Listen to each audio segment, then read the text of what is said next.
Good afternoon and welcome to the first in an exciting series of expert talks on topics that startups and entrepreneurs care about. My name is Rishi Srivastava and I'm the general partner with BOVCapital. My background's been in the technology industry for over 2 decades with companies like Digital Equipment Corporation and Microsoft across Asia Pacific and Greater China. I've been an investor for over 7 years and closely engaged with BOVCapital and of course Sri Lanka, a beautiful country, for over 5 years now. I'm going to be your moderator for this exciting session on building products that users love. This series is brought to you in partnership by BOVCapital, Microsoft for Startups, and Hatch. So a big thank you to our partners, Microsoft for Startups and Hatch as well. Just to give you a brief background, BOV was set up in 2009 to empower entrepreneurs to go global and was initially set up as a gap fund. In 2016, we created the first early stage VC fund. BOV was also instrumental in developing the ecosystem in Sri Lanka by setting up the Lankan Angel Network, which was really the first angel network in the country, and also the Venture Engine, which is a very popular and one of the largest investor conferences that is conducted every year in a competition in Sri Lanka. One of BOV's focuses is to bring in a capital plus to startups, which basically means we help them grow with capital as well as assistance in building global businesses through our network. Microsoft really needs no introduction, but Microsoft for Startups particularly is a $500 million initiative to help startups create, develop, and market enterprise-level software. Microsoft's new program provides a variety of perks to all startups, like networking resources and select benefits to specific partner community companies, and several other benefits as part of the startup program. Hatch, which is the third partner, is really the center of gravity for all things startup in Sri Lanka, as I'm sure many of you are aware of. They are Sri Lanka's first, most exciting and largest incubator cum accelerator and have a really cool working space. It's one of the best co-working spaces I have been to in the world. Frequent events on latest tech and newest ideas provide a learning environment for startups that are incubated there. And most importantly, most of the companies there receive frequent mentorship from ecosystem partners. So that's the team that's getting you this event, and we're really happy to be here today. But before I go on to introduce our speakers, let me give you some breaking news that the team at BOVCapital and Microsoft for Startups and Hatch are going to bring you this kind of session once a month for the next 3 months. And our next event, mark your calendars, is planned for Wednesday, September the 16th. I'm not going to give you the details of the topic as yet, but it'll still be around building great products that users love. Now, moving to our speakers, let me first introduce Lathika Pai. Lathika is the regional head of Microsoft for Startups, covering India and South Asia. She has a very interesting and eclectic background that includes stints in large technology companies like Nortel, American Management Systems, as well as funded startups like Relera in the US and UK. Lathika also founded SonderConnect, an organization that discovers, empowers, and promotes women entrepreneurs looking to scale their businesses and raises funds through community efforts. Having known Lathika professionally and personally for some time, I can say she is super passionate and a fun person and brings energy to every conversation. So welcome, Lathika. Our second panelist is a startup founder, Vipula Dharmapala.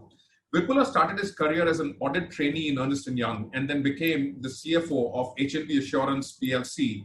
He was one of the youngest CFOs for a listed company in Sri Lanka.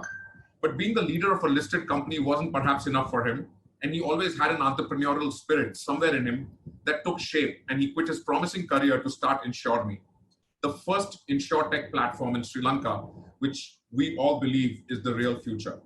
Having known InsureMe since inception, as well as Vipula personally, I can say that his team have built fabulous products that users really love. And that is the reason why he is on our panel today to share his perspective.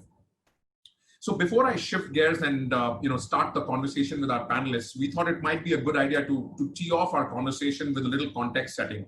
As the topic for today's seminar really is building products that users love. So I'd like to give you spend a few minutes in giving you the context.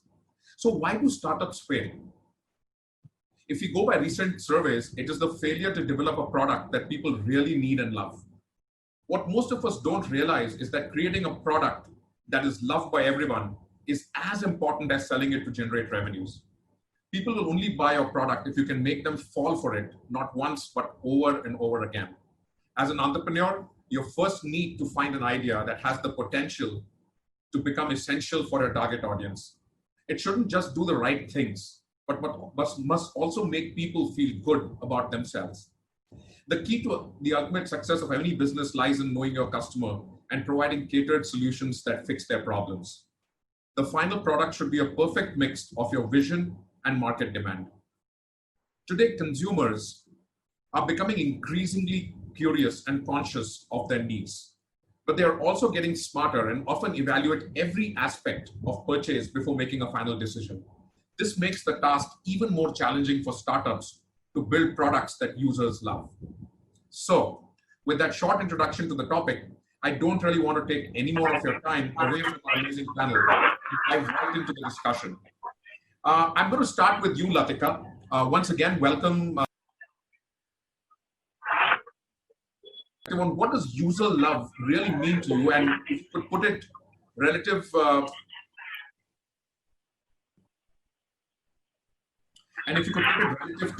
startups. Lathika, did you get the question? Because I think you got muted in between. Yeah. So I got the question. Thank you, Rishi. I am very, very thrilled to be here. And I think it's really, fascinating in terms of the product, what you have brought in terms of the topic. I think it's an extremely relevant topic. And I think for all of us, we should be considering this as 101 before you start. One of the things, there are two areas that I would like to focus on. One is, of course, the area which is around B2B and B2C. In the B2B area, it is very, very important to say, what is the business problem that we are solving, right? And can we keep that, what the product that we're building, is it something that we can actually do without having to make it super complicated? From a B2C perspective, it's all about user love, right? Because from a B2B perspective, is it solving a business problem? Is it easy to use? From a B2C perspective, is the DAO, which people talk about, the daily active users, right? How do you get a product where people keep coming in, it's top of mind, and they want to use it? Whether it is e-commerce, whether it's for insurance, whether it is your Instagram. So it's very important to kind of, find that both these paths that need to be taken, right, from a B2B perspective and B2C.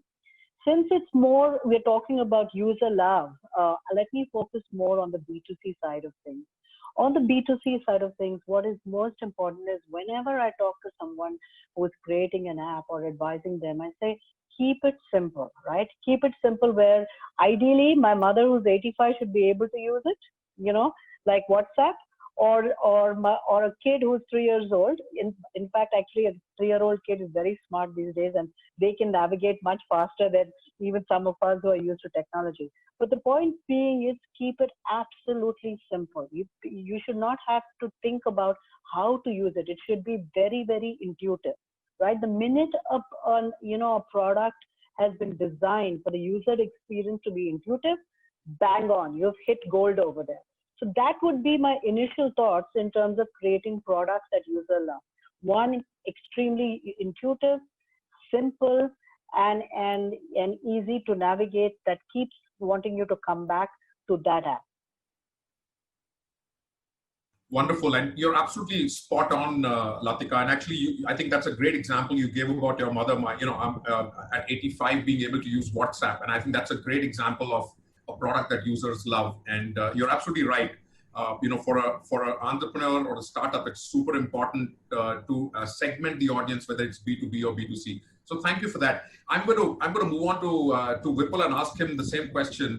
And I know, Vipula, your business, InsureMe, actually caters to both the B2B and to the B2C segment. So what is your perspective on user love? What does user love really mean to you? And it'll be wonderful to get some examples of products you personally love. Would love to hear that as well. First of all, thanks Rishi and the team for inviting me. I'm actually excited to discuss about what I learned halfway through my career. As I think Rishi mentioned at the introduction, so I'm not a product guy or a guy who developed products, but halfway through I realized that I don't love that job anymore. So get out of that and started producing or developing products. So I think Lathika made it very clear. The simple thing that we need to do is make it simple. That's what we all have to do, I guess, number one. But I think the my comment is mainly on to the mistakes I did, or mistakes, the things that I learned through mistakes, right? So initially when we want to set up InsureMe and then developing the product, and then one thing we never, because our expertise, what we thought we know everything. But halfway through, what we realized is we missed some expertise. One such big expertise what we missed at the beginning was UI UX, right? User experience, user interfaces, whatever that we see and what we enjoy, what we use. So that expertise is in my opinion is a must for any startup, any company, anyone who wants to build a product that users love, right? Because I think I missed that at the beginning, and we had to we learned the hard way. But I think anyone who is doing it today, I strongly suggest, if you don't have that expertise with you, might as well you search it from outside and try to use as much as you could, or maybe read a lot about it. I think that is something that we all do, and I mean, after that I started reading a lot about UI UX and what is best for that. The other thing what I want to add here to what Lathika also mentioned is about, now when we are developing a product, for that to be love for users, one other thing we need to always focus is there should be a complete solution in it, or something that users can really enjoy using it.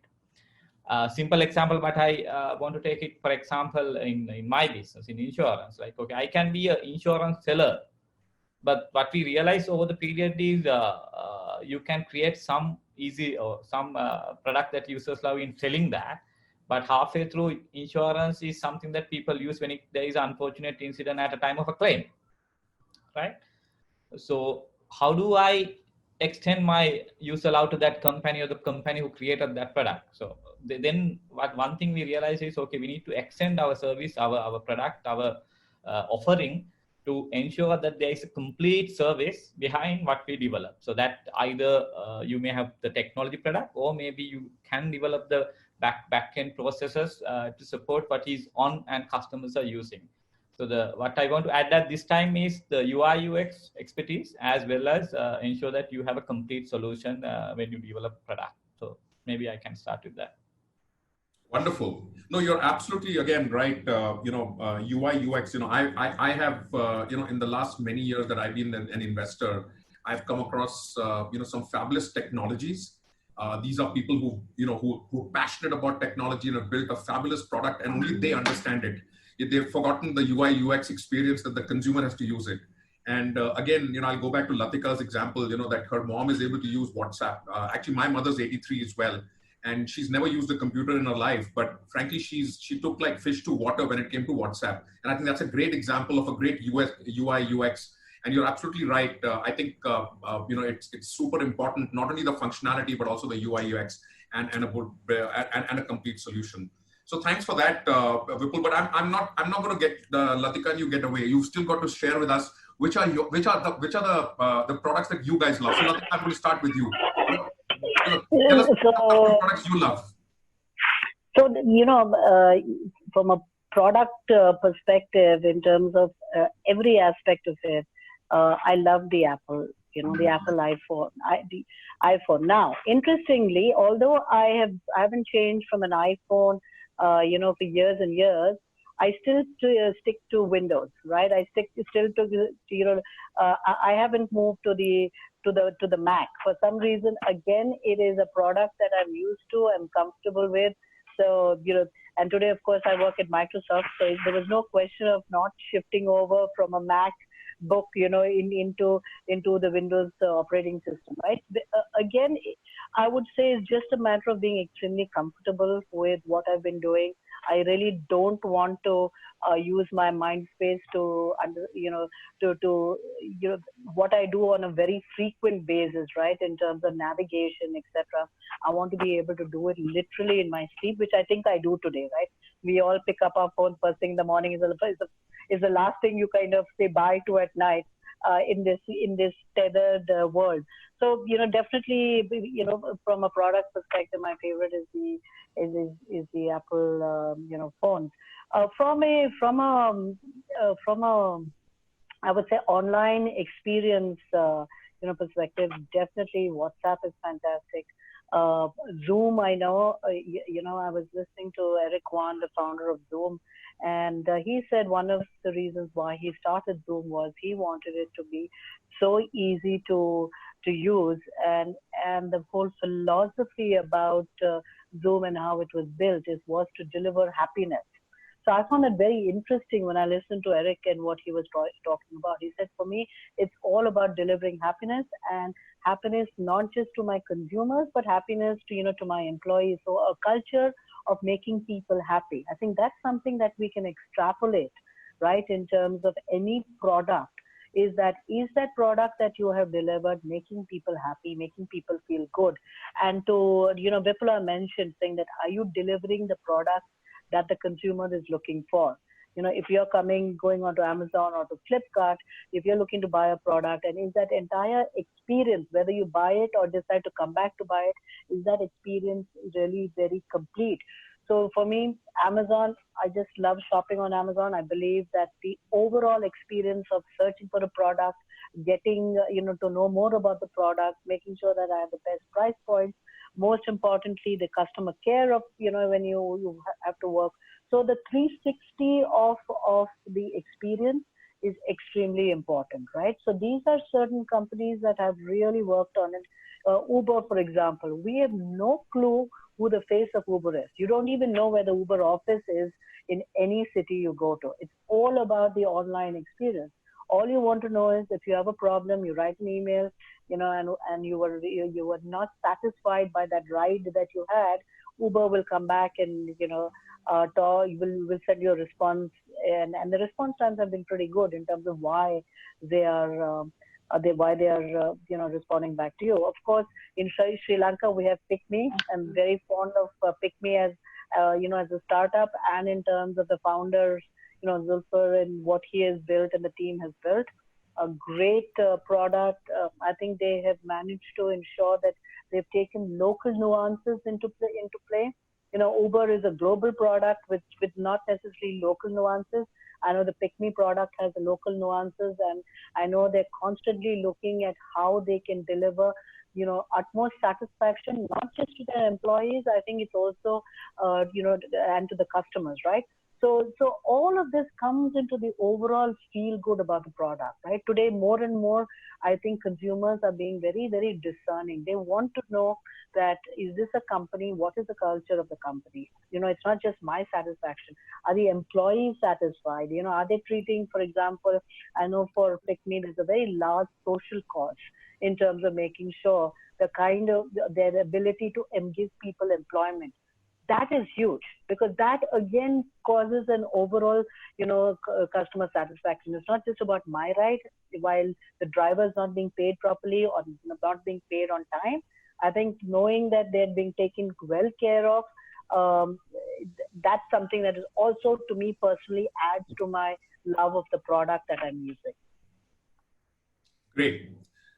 Great term you used, the 360 of product love, right? I think you covered all of them very well, Lathika, and I agree with you on PickMe. I go to Sri Lanka often, and I've had the privilege of using the services. It's a fabulous local product as well.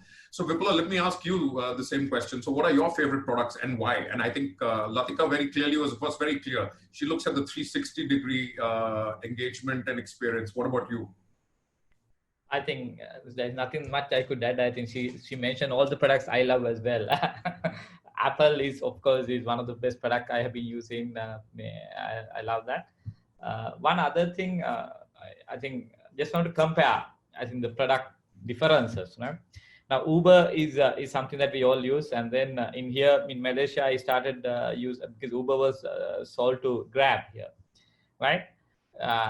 So when I compare the use of the two products, I still feel Uber product experience is way better than Uber Grab still, right?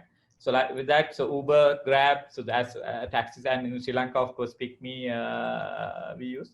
But I think the best product, if you ask me in terms of service product, I think I love WhatsApp. When I compare with Viber and WhatsApp, I love WhatsApp way better than using Viber on my phone. So Viber is rarely used, whereas WhatsApp is 99.9 times is used by WhatsApp. I was wondering, why haven't you named the InsureMe insurance app as yet? Sorry? Why haven't you as yet said the InsureMe insurance app? I thought of I can't brand myself. It's a pretty cool app, by the way. I mean, Vipula, you have to brag about your app, right? Then, because if you don't love your app, then how do you get all of us to love your app? Yeah, actually, if you ask me about InsureMe products, I think Rishi knows that I think there is something still missing in that product.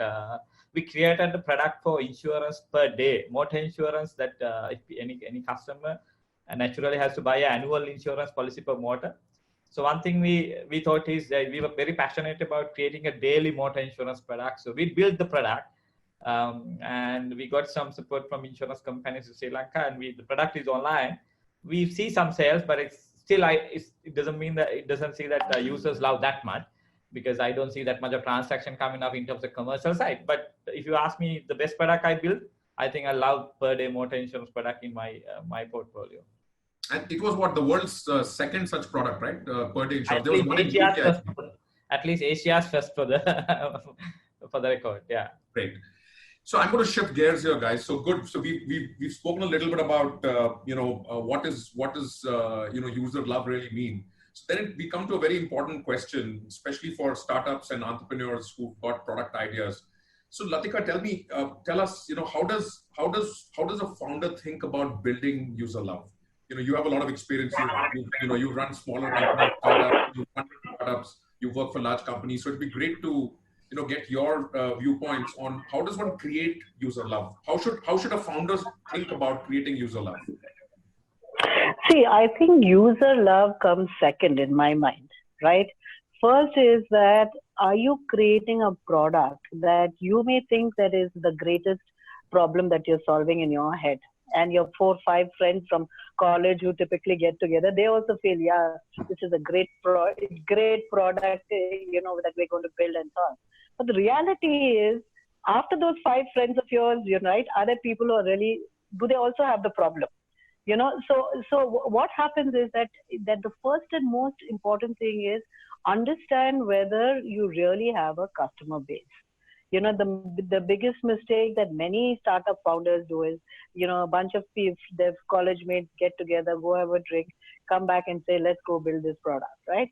And you hear about these stories about Airbnb, how Airbnb started because one of the founders was looking for a room and there was no hotels left. He shared a room and then he came up with it. But the reality is, such Airbnb and Uber stories are 1 in 1,000 or 1 in maybe 10,000, right? In terms of things, right? What are the other apps that are really getting, traction? Is one, understanding that this is something that not just in a B2C perspective, is it tens of thousands of people, maybe millions of people who will land up using it, right? So make sure that you've understood that this is a problem that you want to scale, because B2C is all about scaling. B2C is all about the numbers. So is it something that can scale into, like I said, tens and millions, like today what WhatsApp is, or Flipkart, Airbnb, any of the what we have talked about right now. So make sure that this is a problem that you believe is going to be leveraged by tens of millions, ideally from a B2C perspective. The second most important is to understand your competition. 10 years ago, Rishi, it didn't matter, right? If you look at Flipkart, we all knew that Flipkart was a nuanced version of Amazon that was coming in terms of online shopping. Now, if what was the one thing that Flipkart did differently? The one thing that Flipkart did differently when they understood is, in India, people don't have debit cards or credit cards. So they created cash on delivery, right? So, you came in and you got ordered the product, but it's okay if you didn't, because India was a very large cash, economy, right? Today, of course, especially post-COVID, you have everybody who's got Paytm, Bheem, Google Pay, etc. But think about 10 years ago when Flipkart started, you didn't have that. So they thought about what was the nuanced version of what you needed to do in India. So, and it was a problem that online commerce, it actually started 20 years ago, but it didn't take off during the internet boom of 99, 2001, 2005. 2010, 11, when Flipkart started, they said, okay, let's get back into it. And that's how they kind of went, and, they clearly also had the funding to go and grab market share. So really what's most important is this a problem that you're solving? Is that who is your competition? That's something you absolutely have to understand. And third, even if it is a Me Too product, what is in your Me Too product that's going to be different from your competition, right? Like Vipula mentioned, whether it's Viber or whether it's WhatsApp, you have Telegram, you have a lot of messaging things. Why would people use that over an existing app? You need the most important thing is, how are you going to disrupt consumer behavior? If I'm used to now WhatsApp, what will make me change? In terms of going, what is it that I'm doing so much better that would make me move? So what happens with founders is that they don't spend enough time looking at what the competition is. In fact, when I hear so many pitches all over the world, right, I keep looking at it and saying that, okay, what is different here, And then, of course, I can, it can be a bit annoying. So then I say, okay, are you the Swiggy, Dunzo, Flipkart of India, right, and Zomato? Because they're all four in one that you think about, and they say yes. And it's fine, because in some of the Middle Eastern markets that I used to cover, nothing like that existed. So for every founder, the first and foremost I would recommend is understand who is your consumer. B, what is the size of that consumer base? Are you going niche? Are you going broad? C, do you understand who your competition is? Then you start building that product, and then take one step at a time. So that's what I would say is my best advice to founders, is the ones who have started. And I mean, I built a product which I thought was fantastic for learning English. We called it Jobability, and we did a very good job, I thought, of it. But it really didn't scale because it was a product ahead of its time. It was built in 2011-12. If I had that product today in 2020 with COVID, people going online, I should actually look and see if I can resurrect the product. It would have been something extremely powerful to use. So again, timing is also very, very important when you're building a product, and how much you are willing to put into the product. Yeah, wonderful. So I think, you made several points, and I think one of the ones that really resonates with me is the fact that you said it has to be differentiated. The first thing is it's got to be differentiated versus competition. It cannot be a Me Too product. And I think the other very important point you make, and I see this often even with startups, is that people come up with products which they themselves have seen a problem with, but the problem is not wide enough for everybody else. So it's very important, as you said, to for founders to really dive in deep and say, is this a large enough problem for everybody? It shouldn't be a problem only for Lathika and for Rishi, because then you'll never build a business. That's great advice, Lathika. So Vipul, tell me, you're a founder of a company, right? And you've been in business for a few years now, and you've also, before that you ran a large company which was actually listed in the stock exchange. So when you look at user products that users love, how do you correlate the two differences? This large listed company having a product which consumers or users love versus a startup company like InsureMe. I think that would be a good perspective for our listeners today or viewers today to get an idea of, right? How do you correlate your experience at your previous large insurance company, because they also had products there, right? And versus InsureMe. Okay, I would share my experience on that this way. Like when you work for a corporate, or when a large corporates, especially in terms of this part of the world, When you build a product, it's more like what you think, right? And you have a pressure to sell, right? It's basically what I have seen is, especially in my industry, in insurance or even banking for that matter, we haven't basically understood what customer is looking at first, and then build the product. As against, we try to at least think that, okay, this is the product because we are the expert, we know it, and we are a large organization, so customers should buy our product, and then have a large sales and the distribution mechanisms to push that product to the market, right? So that's how it happened initially. But halfway through, I think over the period, one thing we realize in our markets is that with the world is changing, you need to change. And with the customer, because most of the customers who buys products today is not just looking at your product, they used to compare. Right now, I think COVID again taught everyone in the world another lesson. You can be online on everything, right? So especially the new world will compare everything now.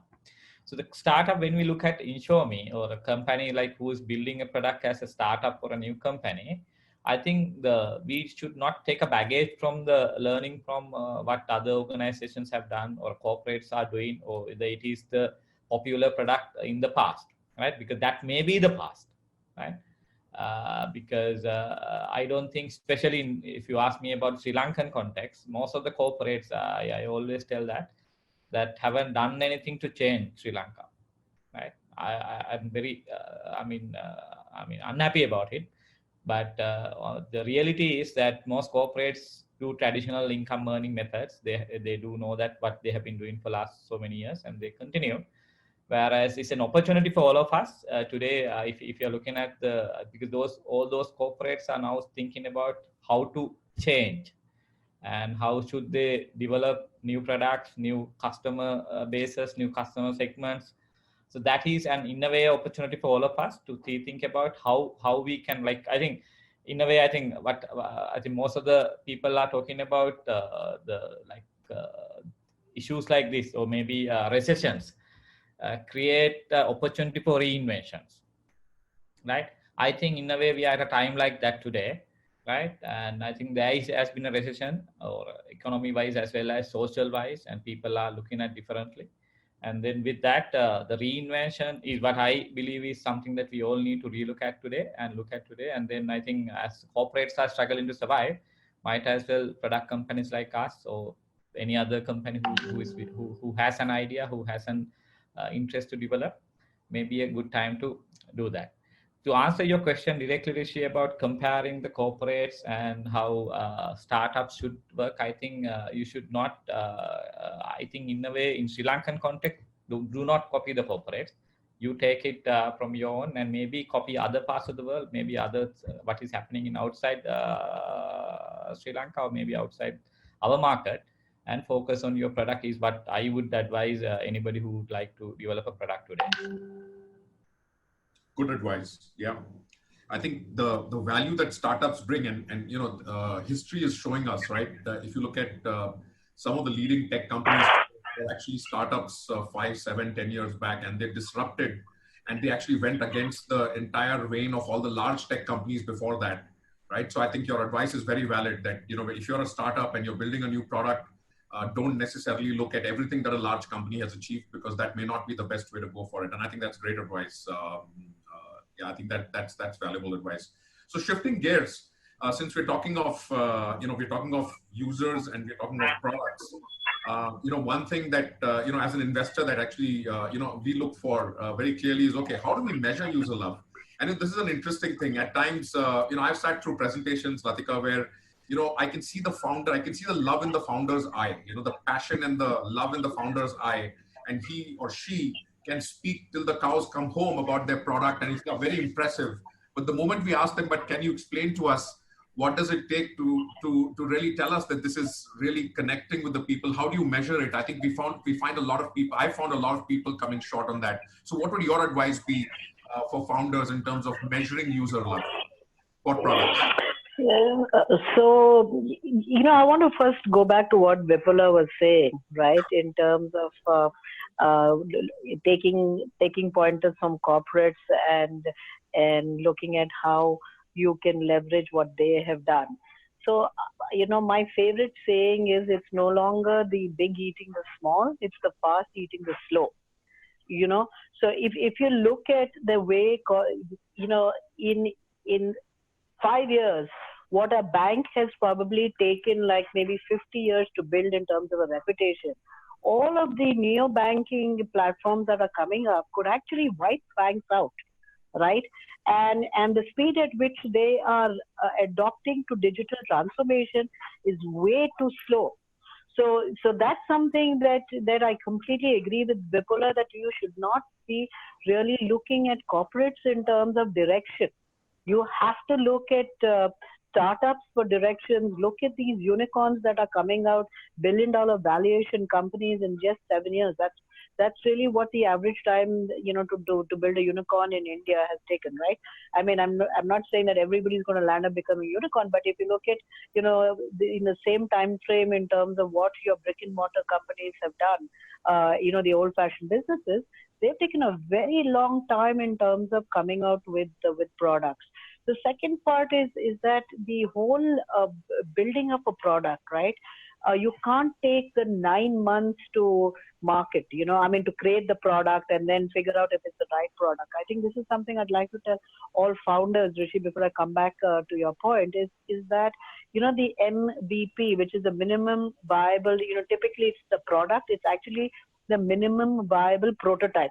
Okay, that is something that you should get out literally in 8 to 12 weeks. You should get that prototype out. It may not have all the features, but the basic features for people to settle, to adopt it, see whether they like it. Is there at least 80% love, or is it 80% hate? Right? When I say 80%, nobody's really coming back to use the product. But that within 8 to 12 weeks, whether you have something that's going to click or not. So that's another point I'd like to make to users. Coming back to your questions about that founder's eyes, and when they talk about I have a million downloads, or 10 million monthly users, sometimes one would call vanity metrics. There was a time where eyeballs and the number of people who were coming in plugged in was a very, very large metric. To me, at the end of the day, it's very simple. As an investor, like you are, Rishi, and if I have to look at is this startup going to be successful, is how are you going to make money? How are you going to monetize this?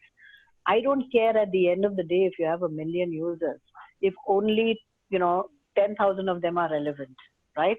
How do if only 10,000, which is less than 1% is relevant, then why do you go keep chasing for the next 2 million, 5 million, 10 million, right? Can you find more relevant users who can add to that 1%? How do you get that 1% monetization up to 5%, 10%, 20%? To me, if you can crack the code on that, in terms of the number of people who are coming in and using your platform to convert it into a monetized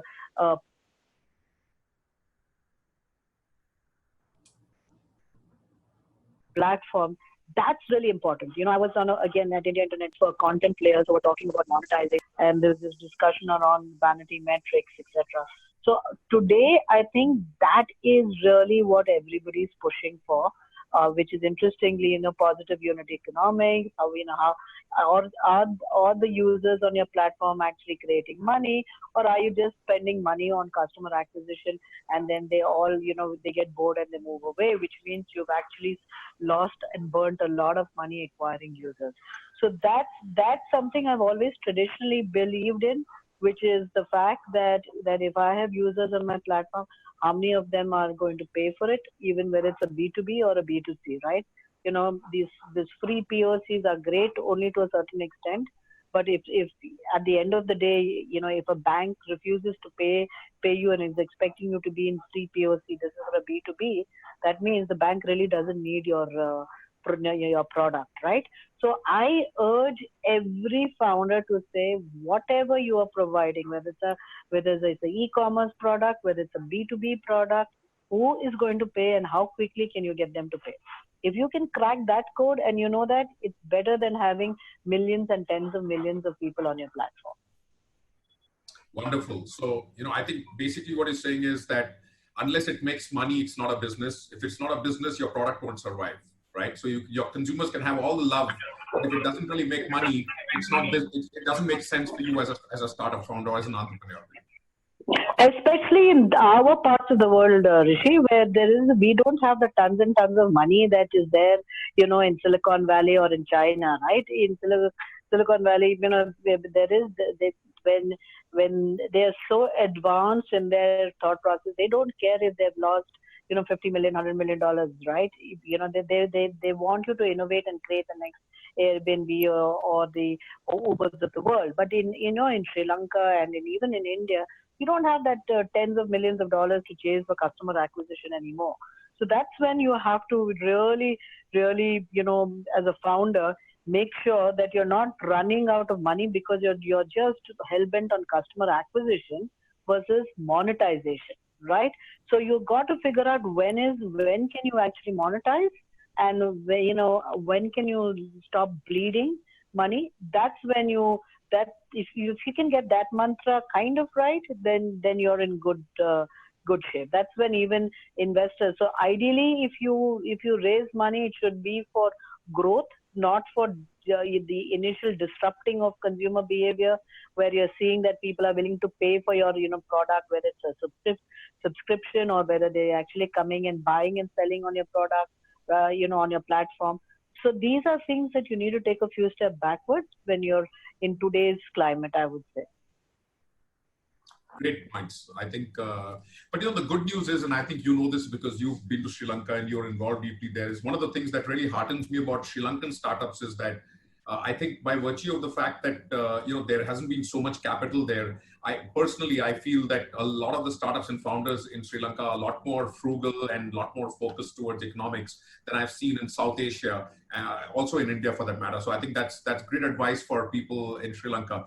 So Vipula, I'm going to come back to you. And, how long has been your entrepreneurial journey? Has now been a little over 2 years, right? 3+ years. 3 years. So I'm going to ask you to share a few pointers with our audience in terms of what do you think are the critical success factors for people to start from zero, which is where you started. You started a company which is building a product which didn't exist in Sri Lanka before. At least the distribution didn't exist that way, right? That's a new distribution mechanism. What are the biggest challenges, and what therefore would be your advice to our entrepreneurs and startup founders in Sri Lanka? Okay, I think in my case, at least I knew one thing. I knew at least insurance, right? So therefore, and I knew the economics, the business models, the commercial, how does it work? So that was at least positive to me. But I think what is missing, or what is critical for anyone, is that whether you have people with your team, right? I think that begins even in our case. I think we were struggling for sometimes tech talent, marketing talent, and so I mean, if you may know one thing. What we need to realize is that if you're building a product or a business, finally it has to be, I think, making money, and it has to be a business, right? And then, as I think Lathika also very clearly said, if it does not make money finally, and whatever the number of customers we have acquired does not make any relevance. So I think for you to do that overall product, I think what is very important is to have a proper right people, team with you with the proper skills. So that is, I would say, number one. I think number two is that the commitment to stay on. Right, especially in my case now, as Rishi said, I quit a job and came here. So it was not that I didn't have option, but I had option. But then thought of taking another chance in my life, right, my career. But then sometimes when you know that you are struggling for some things which you did not used to do that in the past because you were having a very comfortable job in the past. Right. So therefore, I think most people, what I have heard or what I've seen especially in Sri Lankan context, is that when you say that you work for a small company, startup, I think the respect for you, or maybe the respect for what you do is not as much as what you want. So sometimes they may take you not seriously, or maybe they sometimes even take it you for a job, right? So the second thing, the advice that if you really want to do something, I mean, don't take those nonsense. I mean, you take it, focus on what you would like to do. Keep your focus strongly about the targets that you are going into, right? So that is number 2. I think number 3 is about, I think, building a business today. In my opinion, there is two things. The one is like, okay, the customer part, building the products, building the UI, UX, and that side of the business. But I think there is a big part behind that. How do we manage that in the processes, controls, the operations that you run, whether you have adequate people, or the quality or the strength of those people are adequate to run that operation. Because when you are running an organization, the front end is maybe that somebody may know very well, but if you don't know the overall, I think, 360 picture of the business, sometimes you may miss. So I think so if you ask me about how to build that overall thing, is that team, as well as the overall operation model is very important to run that organization overall on a sustainable manner. Okay, you can do maybe 1 year, 2 year, but I think for that to be sustainable, it is very important. I think the last thing is, when you look at the investment side, financial side, I think one of the thing I have seen what investors look at is whether this organization can run without these founders one day. Right. So whether the organization is building people, building resources internally, capabilities internally to go to the next levels of the organization, whether the founder is there or not. So that is something that I would strongly recommend anyone who wants to build a company. Look at how do you build a team with you, and then gradually whether those people can take over from you one day if there is a necessity. So I think that's my kind of advice on it. Wonderful. Thank you for that, Vipula. Very valid points. I think this would be useful advice for a lot of current as well as potential entrepreneurs and startup founders in Sri Lanka. And obviously, we at BOVCapital hope, and at Hatch and Microsoft Startups hope, that more and more people take to entrepreneurship, because Sri Lanka has a lot of potential in that area. So Lathika, before I let you go and we open up for questions, any parting thoughts that you may want to share with the audience? I know you on the speaker circuit a lot for startups. You travel the world. You work for a company that is growing very rapidly. So, what would you like to leave behind with our audience? If there were one or two things that you would like them to really focus upon, which could be with product and user love, but also otherwise, what would that be?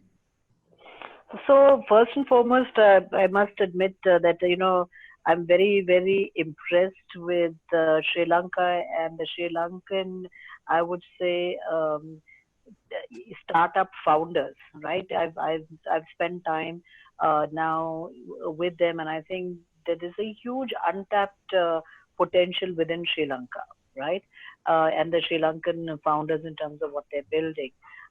Definitely, you're absolutely right. The amount, what I see in terms of what the startup founders do with limited resources is far, far more than what you would find even founders in India are doing. The advice that I would give the Sri Lankan founders is that I think they're more diffident about their own capabilities. I think if they were out there day one saying, I'm going to build a product that is going to blow literally be world class. And whether it is, I may test it in Sri Lanka, but this is a product I know that the entire APAC region, or maybe the Middle Eastern region, any emerging market is going to use, or if not, it is going to be globally viable, right? You got to start thinking big. You got to start thinking about the fact that what I'm going to build is going to grab everybody, and that's also when you start researching about products which are out there, which is today globally available, whether it's Insta, whether it's, TikTok, why did people just grab TikTok, right? In terms of because anybody who felt they could sing and dance, which is, I think, something which is a part of all of us, landed up, using TikTok. The same way, I think there's no reason why Sri Lankan founders can't actually do that in terms of wanting to build products, whether it's B2B or B2C, which is globally viable. So it's one is, I would say, changing your mindset that you're kind of building for the world versus building for only for Sri Lanka, right? You may start with building for Sri Lanka, but it's something that you will take to the world. So that's one thing that I would like. I keep, it's something that I keep repeating myself every time, but I think it's important, for the founders to keep hearing that. The second thing is to your point, is that there are so many interesting products out there that you can actually take and look and say, okay, how do I kind of make it better? You don't have to start everything from scratch. You don't. There are enough, Ola was a service that came post Uber. It's a unicorn today. They just did what Uber was doing in terms of making it better from a technology perspective, in terms of how they deal with the drivers that they brought in. They brought in different schemes in, right? So it isn't that you have to start everything from scratch.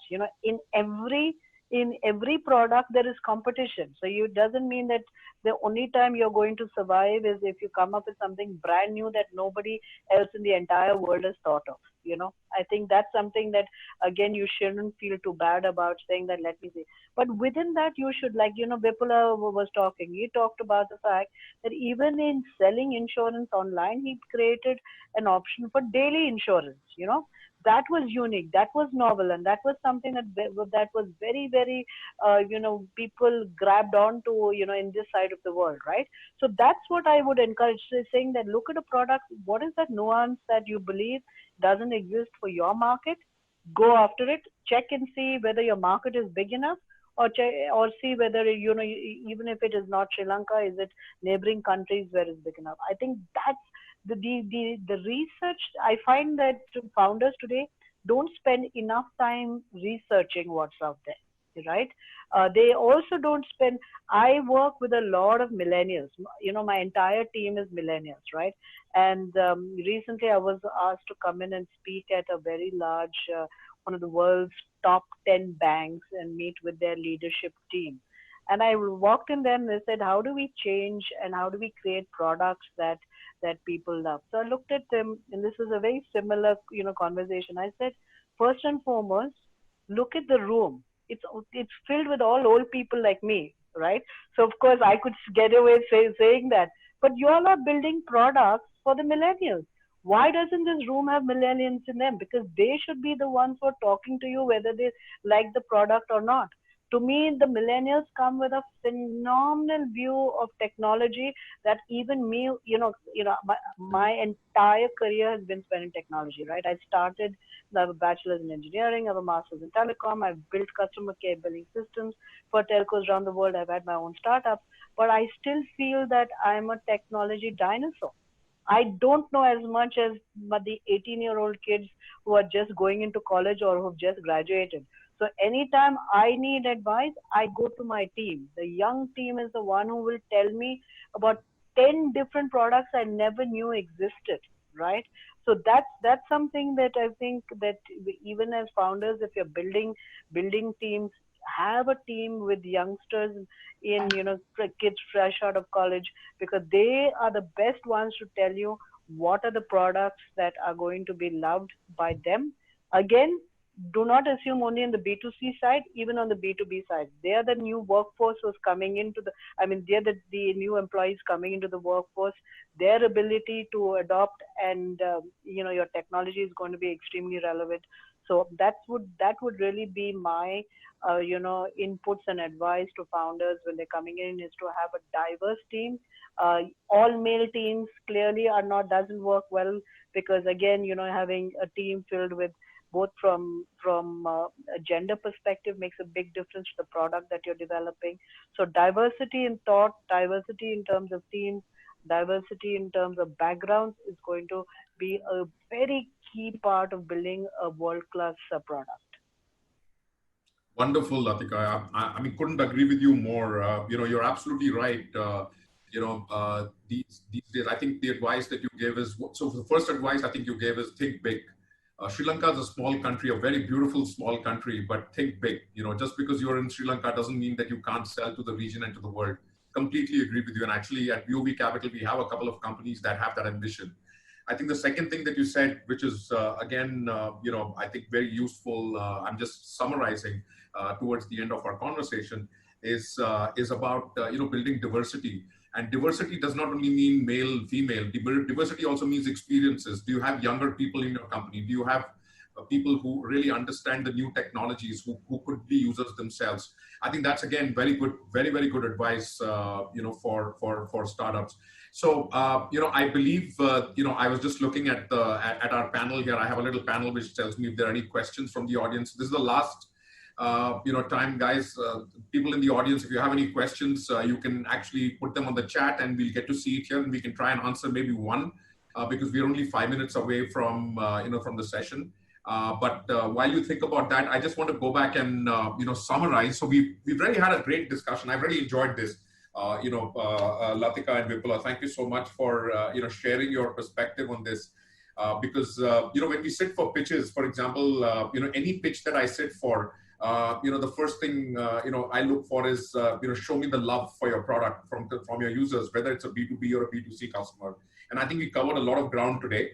And as I suggested at the beginning of this conversation, to our audience, that we're going to keep coming back once every month. The next session is on September 16th, Wednesday, on a similar topic, with a panel of people, such as Lathika and Vipula, who would be, more than happy to really share their experiences. But summarizing, I think it's about, I think Vipula, you made some really good points about user experience, which is really, really important, because you can have a great value proposition at the back end, but the user experience sucks, as they say.